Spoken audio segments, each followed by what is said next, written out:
Guess who's back? This guy. Alright, so let's get back to business here, alright? Shout out to all my people, you know what I'm saying? Whether you're in your purpose,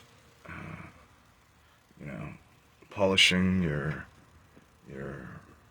brush, whether you're writing your lyrics, whether you're finding a new art form, right? Like the art of unmarshalling. All right, let me spit something for you real quick, because it's no coincidence that I'm the unmarshaler, right? Okay, but I gotta say, shout out to Jerusalem work, right? Because that's my beautiful transcendent sister right there. She just shared her, her art, her a poem of hers on her, and I just, reposted it. She's I've been listening to her music and her poetry and her writing for a very long time, aside from knowing her in person. But she's a wonderful. I truly admire her. For a number of reasons. But I'm just kind of coming off the dome right here because, as those who are messaging me know, I do value, my who I am. You know what I'm saying? I value my, and that's not to speak on my discrepancies, but it might seem like, I'm not talking to you because of whatever reason, but I want to assure you that it's, I just am quite the punctual person. It's I can be. Oops. I can be I can be clearly, obviously, off my rhythm and whatnot, but to me again, I admire, the human family. I admire, how we've come to be here now. I think that being human is great. I was having a conversation earlier about, being human, and, when I talk about being human, I don't, mean to take it down any kind of way, because it's, I think that's the thing. Human beings, children of God, I'll put it that way, right? We are top of the food chain in another way, you know what I mean? But we've invented flying machines, we have these computers, you know what I'm saying? We are the Buddhas, the Christ, the prophets, all these Guru Nanaks, you know what I'm saying? We are the, human beings, bridge that gap between the divine and reality, But, again, that's the thing. I love, the animals. I think sometimes about how much, with my cat, with the kitties and the dogs, and how much the little tiny things, mean the most a lot of times. An old friend of mine, I remember once talking with her about how I remember talking with her about how I like talking to my cat, because the cat doesn't really, she might meow and I might understand what she's saying sometimes, but I think cats don't misinterpret the same way, cats and maybe dogs and and birds, you know what I mean? I'm just saying, like, it's beautiful to be alive, but my point in bringing it back here is, we as human beings have a special, unique capacity for not only abstract thought, you know what I'm saying, but something tells me that it's something else, right? Like, that we're here for, again, that we're going beyond time and space, and like, you know, like something supernatural, you might say, you know. And because I think, you know, we've come a long way, you know what I mean? Human beings, we've regressed at times, you know, human beings, we've made a lot of mistakes, but we've come a long way. I mean, I was thinking of my sister. I think about how we have seen each other in meetings, and in these meetings we discuss religion, and one of the things that's brought up is how religion is cyclical. You know, there is a cycle in religion. Okay, now we got to go into this deep, right? And this is for you too, Walter,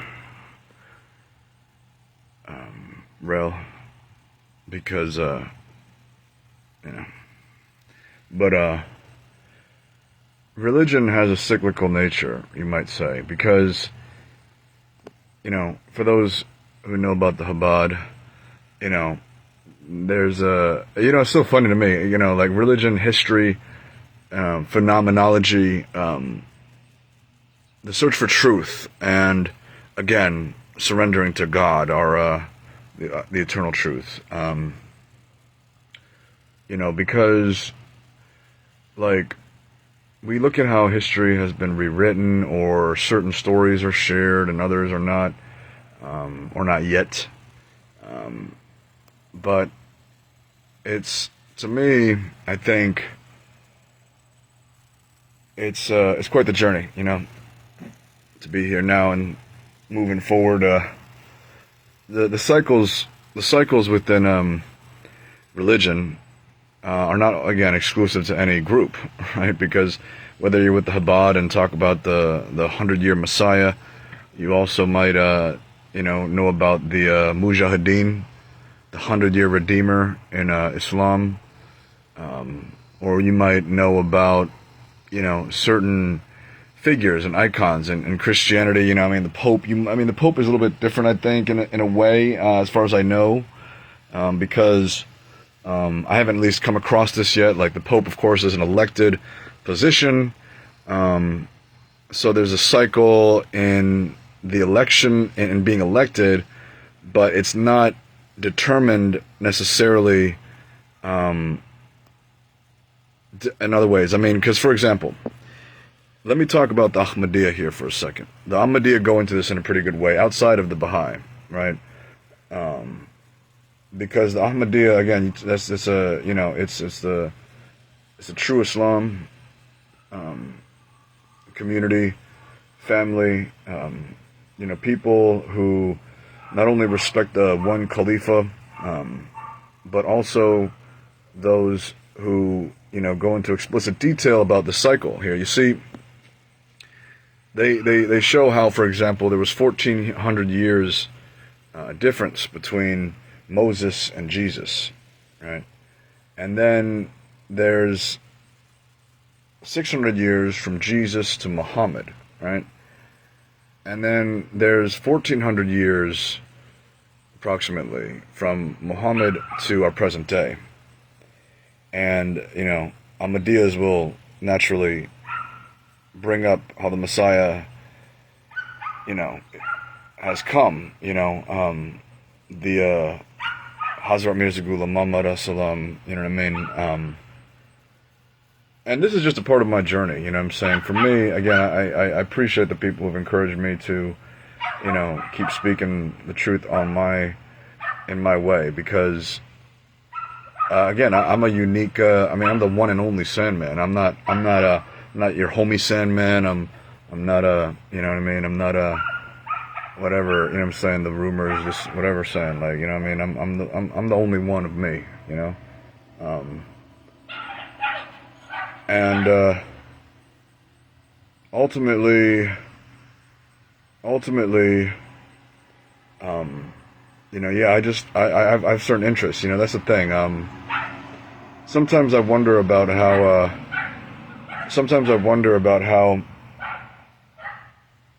like, how we've gotten so distracted, how we've gotten so far away from the things that matter, you know, how much our family matters, how much, you know, God is beyond matter, but obviously not going to play games with this, you know, God matters, obviously, and Black Lives Matter, obviously, and, you know what I'm saying, it's like,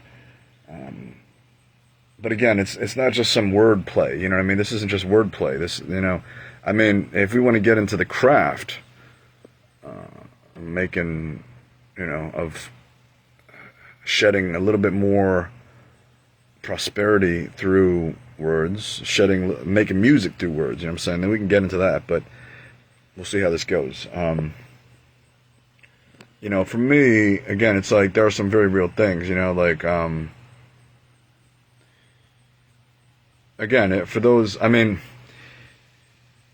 Eckhart Tolle has talked about how, you know, consciousness, everybody's talking about consciousness these days, right? It's like and there's truth in it. I'm not trying to, my tone may not convey what I'm trying to say here, because I think you can see that you are consciousness. You can realize that you are conscious, outside of just, you know, what you hear maybe on YouTube or what you read in books or understand in psychological terms, you know, like, there's the id, the ego, the unconscious, right? The subconscious, right? Now, if there's a subconscious, that must mean there is a conscious, right? But they say it's subconscious. Why? Why is it subconscious? Why is it id, ego, subconscious? This is in psychoanalysis, okay?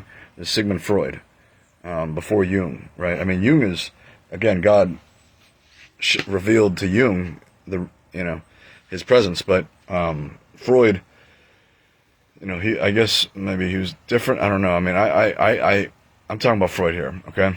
For me, you know, let's wonder here for a little bit about why it's the subconscious, okay? It's because there's a conscious, but now if it's subconscious, that means it's not conscious. It's under consciousness, right? It's subconscious. So what is conscious? Consciousness is what you are aware of in the context, okay? Think about this. Let's go deeper into this, okay? You're aware of who you are by paying attention and observing things about who you are in a universal sense, okay? Let me elaborate. If every human being has a drive to sustain itself, food, right? Every human being has a drive to rest, or has to fit that cycle of rest, right? Every human being has a drive to procreate, right? This is universal. Every human being, I mean, again, there may be an exception in some way. You know, you could maybe because someone had their, you know, there are mutations that happen, but I mean, I think you understand what I'm saying. I can get into this later if anybody asks about it, but I'm going to keep moving with this, okay? So there, I mean, those are three basics right there. Now, there are others, you know, I would say, like, I'm kind of, you know, going into how there could be others, you know. I think that, like, recognition, you know what I'm saying, like, you know, but I want to be careful here because, for example, Eckhart Tolle, he goes into some of these aspects about the mind and how the mind, you know, may want to pass itself off as consciousness. But consciousness is not the mind. You're conscious of your mind, right? Like so what is the mind? If you're imagining something, you're imagining a place, you're imagining a person, you're imagining, words maybe, right? You maybe thinking, with a narrative, right? But that's your mind, right? But your consciousness is, your mind fits within the consciousness, okay? Your mind fits within consciousness. So if you are conscious of your mind, it's often called the monkey mind in Buddhism and some, schools of thought, where it's like, that like kind of non-ceasing chatter, you know what I'm saying? Because there can be stillness found. But that's the thing, it's interesting because we're all in it together, I remember one time I was talking with Mama Dukes, right? Mama Bear. I was talking about different things with her, and I've heard this before too. It's like, what's original, right? Like, we hear certain things, right? I mean, love each other or whatever, you know what I mean? Like, even in music, not just in TV, and not just in different forms of media, but like we hear, again, going back to the cycles of religion, we hear these same kind of things. We see a cycle, right? Or a pattern or a parallel. And again, in a lot of Eastern thought, this is called the samsara, right? The cycle of suffering.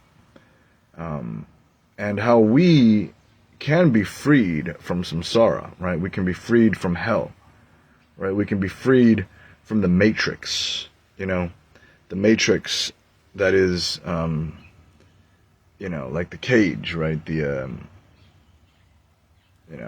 what can I say? The matrix, we can transcend the cycle, you know what I'm saying? And, now, in order to do that, again, you must realize what the cycle is. The cycle follows a certain, certain physical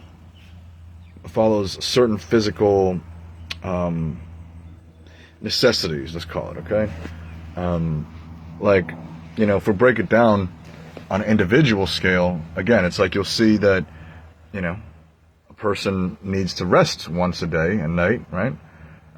You can break it up into naps. You can, you can maybe be aware of your sleep patterns in rest, and then, do something different with it. But I would say the general standard today is that everybody gets a good 8 hours of rest, and yeah, at least on land, right? That's kind of the norm. So I hope the mic is working, because it should be. But anyway, on to you, Marie. You're reflecting back to me. So anyway, we see that there are certain cycles. You find those certain cycles in yourself, right? Oh, you eat at a certain time, right? You eat at a certain time. You find eating to be fuel. It stimulates you. It enriches you. It nourishes you. It gives you vitamins and empowers you. Potentially, of course, there are bad things you can eat and everything, but I mean, I think you get what I'm saying. Most of the time when we're eating, we've done the due diligence of knowing some level of the nutrition, or at least trusting, the background from which it comes in order to, again, refuel or nourish yourself and so forth.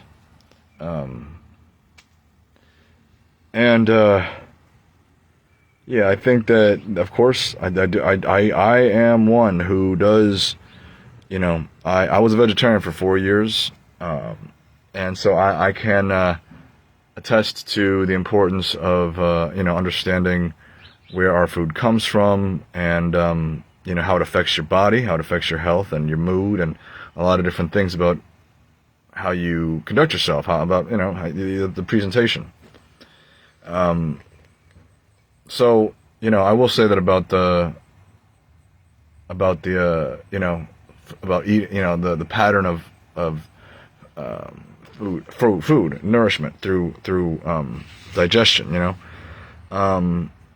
So now let me bring it back here to the religious cycles, right? Because we see throughout human history, again, you can even look at it like, again, Martin Luther, right, with the Reformation and Catholicism. You can look at it like, see, there you go. When I was talking about the Mujahideen, or, the Chabad with the Messiah there, you can see, again, with Martin Luther being a reformer of the Catholic Church, right? You can look at the Reformation in America and different places where the Great Awakening happened, the Second Great Awakening happened. We got it, we'll get into those things, okay? We'll get into those things. Or again, if you know me, we can do more organized kinds of breakdowns of these things. But I'm trying to keep this as kind of, what can I say, carefree or kind of off the cuff as I, right now. So,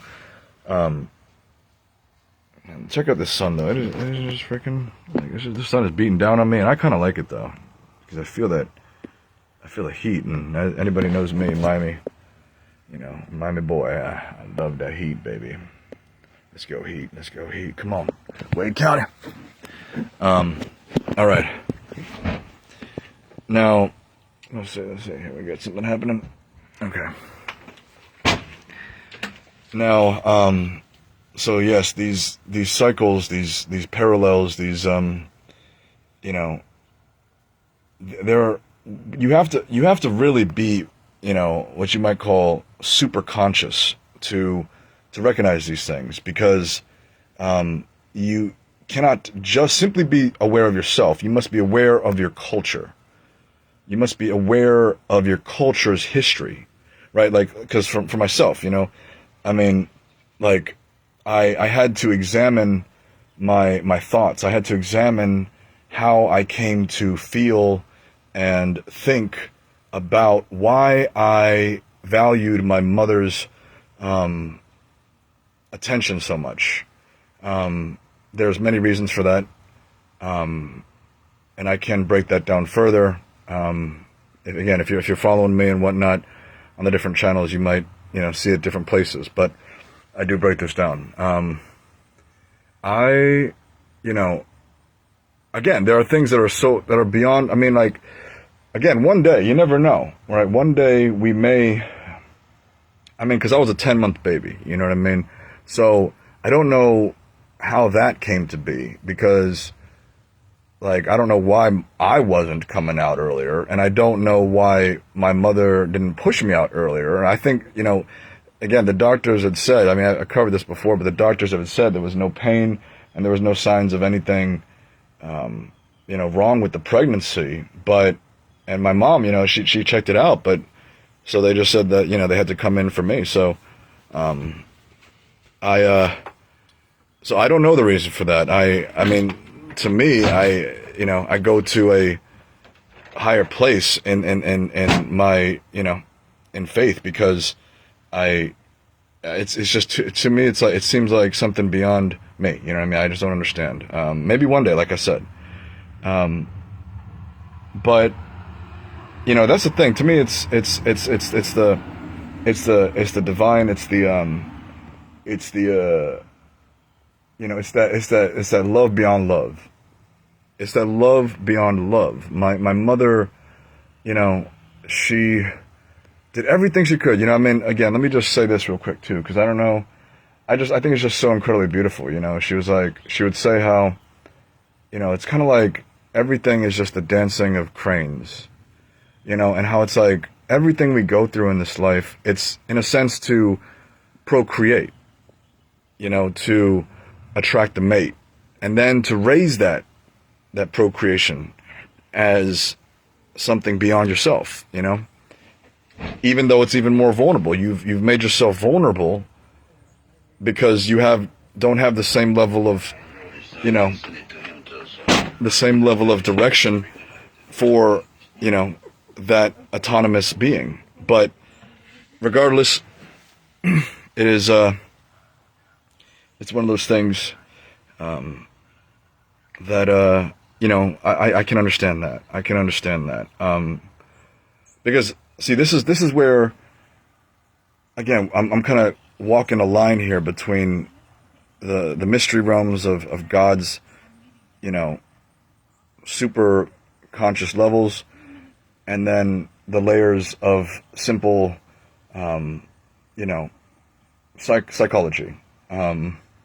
Because, again, we can see, I mean, again, it all adds up. That's the thing. It all adds up. Because what we do not finish, as long as, you know, basically, the way I see it, again, okay, so I'm exploring a little bit here, so, you know, bear with me, but what my mom would say to me, right, is that what we do not finish, you know, will be finished later on. And the kind of preface is that as long as it's, you know, all things for those who love God, in the sense that, you know, if you're plotting some bad things, you know, we know that those types of things have happened. Someone finishes the bad business, but it doesn't, it's not, it won't, you know, it's not wise to do. So, it's not, you know, it's not godly. It's not, it will die, you know. So, sending out love, you know, because love never dies, you know. The divine does not die. Love does not die. It may change. Love changes. Love transforms. Love, you know, takes a new... Love can be disguised, or love can be, love can be disguised, you know. Love can be, unfamiliar, you know. You can find new forms of love, you know. But, you know, I mean, I'll speak to myself a little bit on this one, all right? I've seen how, again, it's like some people appreciate art. Some people really appreciate colors, right? Painting with the various colors, appreciating the colors of the flowers, appreciating the, you know, the blue sky, you know what I mean? And it's just natural. So some people may appreciate details of, like, you know, math. Some people might appreciate a practice. Some people, you know, again, we all have unique challenges and unique rewards. Okay. So let's keep it here. Now let's keep it here, on, you know, the transcendence of cycles, right? Because, and I'm gonna need your help for this, okay? Because I think that sending out that love, alrighty, all right. I think that, you know, I mean, again, that's what it boils down to for me. You know, it's in keeping the conversation. You know, it's in keeping. I'm not going to say growth, because cancer can be an uncontrolled growth, but I'll say it's in the balance. It's in keeping the balance, like surfing, where, you know, we find that transcendence. You know when your flow, you know what I'm saying? Learning to float. Learning to float, right? Like my mom would say. Letting go. Letting God. Letting go. You know, because you are not just what you think. As a man thinketh, so shall he become. But you must realize your thoughts and then define what you become, right? So, know that the Sandman is real. Know that the Sandman, you know, is a being, right? I am this being that, loves the dreams, and knows the nightmares. You know what I'm saying? But balance is so crucial for the Sandman. You see, because that's the thing. If you're stuck in something for anything too long, what's it called? Rolling stone catches no moss, right?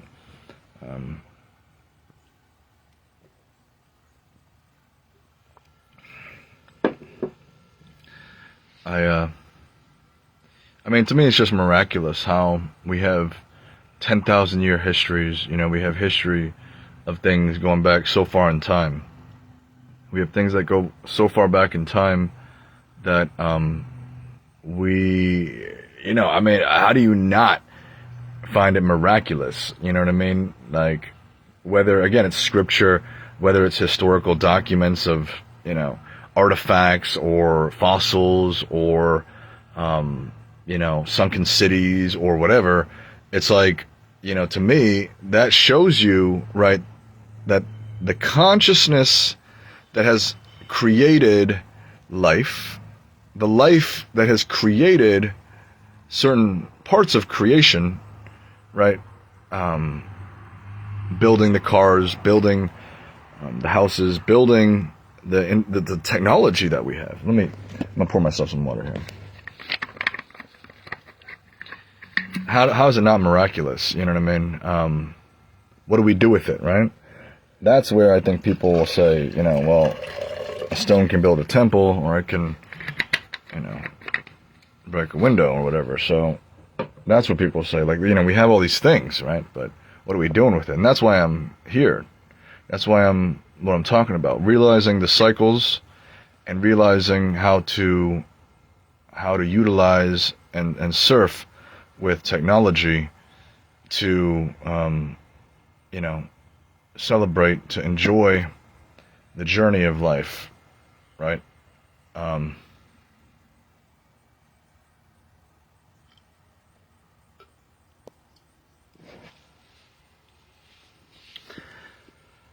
To feel that joy, you know what I mean? To feel that peace, that surrender,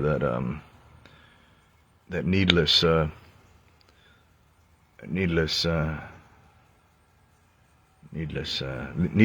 you know what I mean?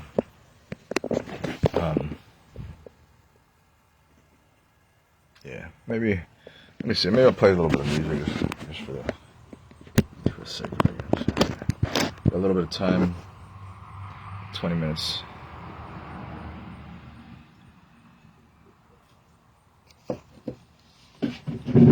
I don't know if I've been trying to change my strings here,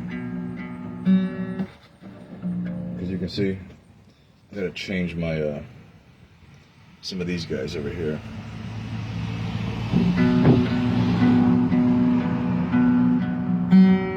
Ooh, I can't tune it because I need the knobs on there. You see what I'm saying? Can you see? I got one knob right there, but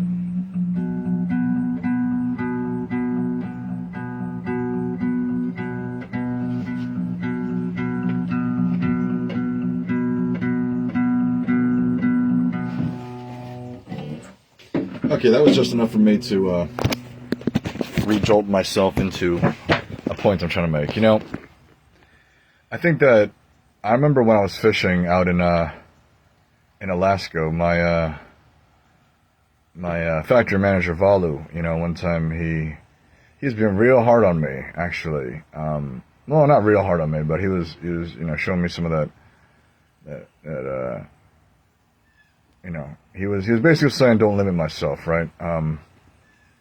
And I think that's what I'm trying to get at here. It's like, again, transcendence is beyond your limitations, but it's not doing it recklessly. It's finding your limit and then peacefully, or maybe sometimes it could be explosive, but it's knowing how to do it where you're not hurting nobody. You know what I'm saying?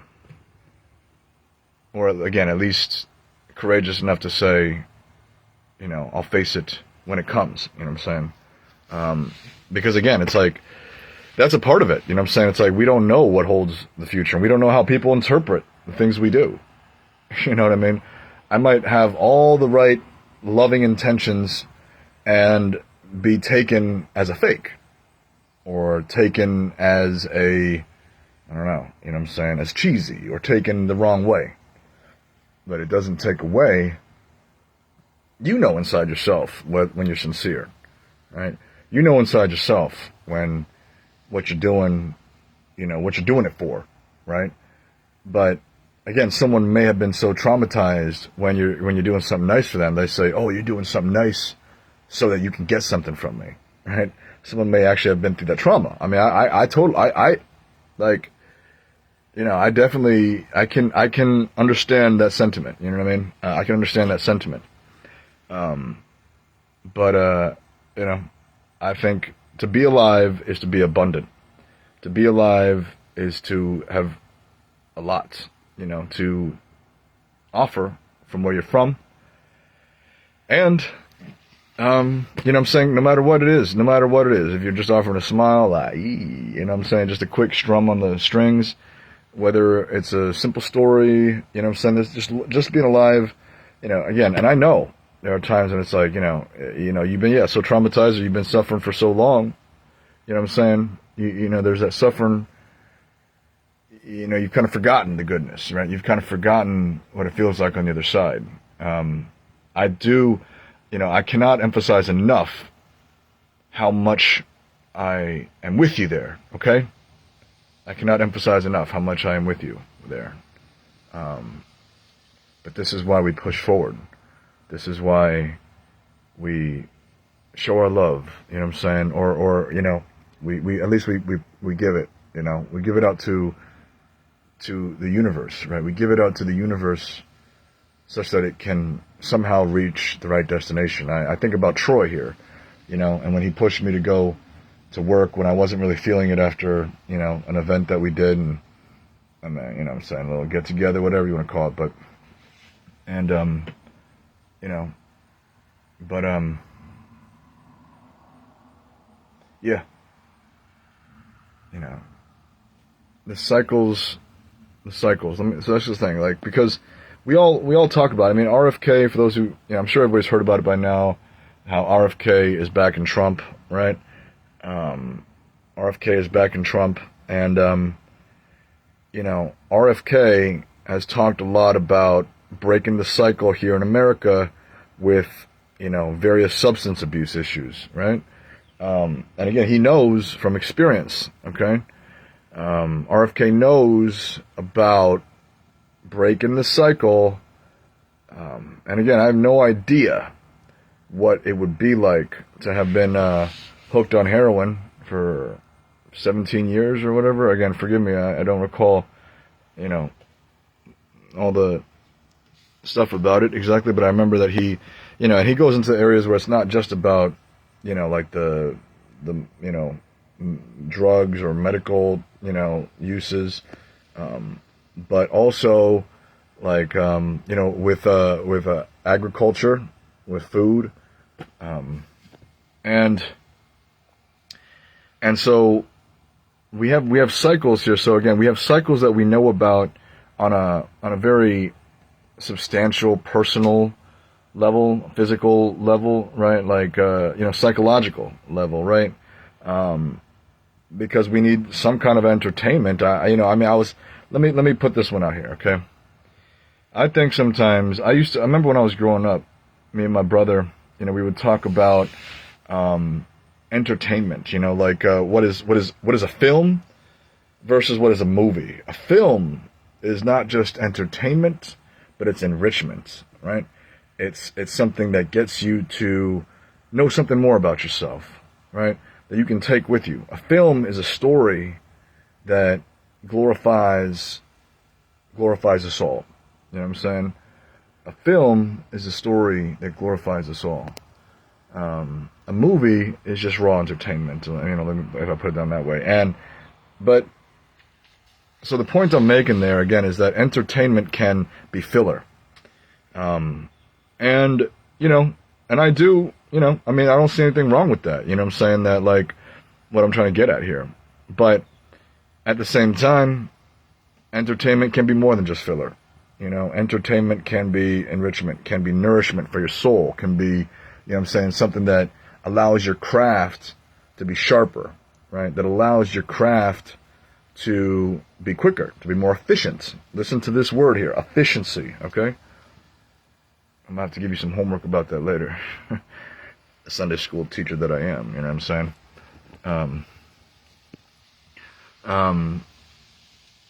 Yeah. Yeah. Life is beautiful, you know what I'm saying?